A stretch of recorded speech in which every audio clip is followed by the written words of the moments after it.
নমস্কার। কবিতা নিঃস্বার্থ, কবি সুকুমার রায়।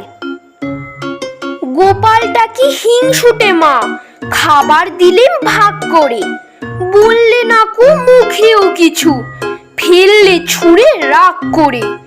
জ্যাঠাই মাঝে মিঠাই দিলেন, দুই ভাইতে খাও বলে।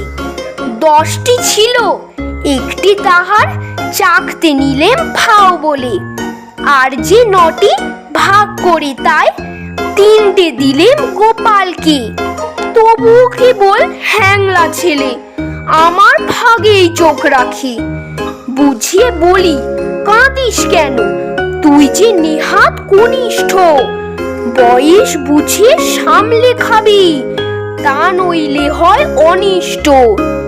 3টে বছর তফাৎ মোদের, জায়দা হিসাব গুনতি তাই। মোদ্দা আমার 6খানা হয়, 3 বছরে 3টি পাই। তাও মানে না, কেবল কাঁদে, স্বার্থপরের শয়তানি। শেষটা আমায় মিঠাইগুলো খেতেই হলো সবখানি। নমস্কার।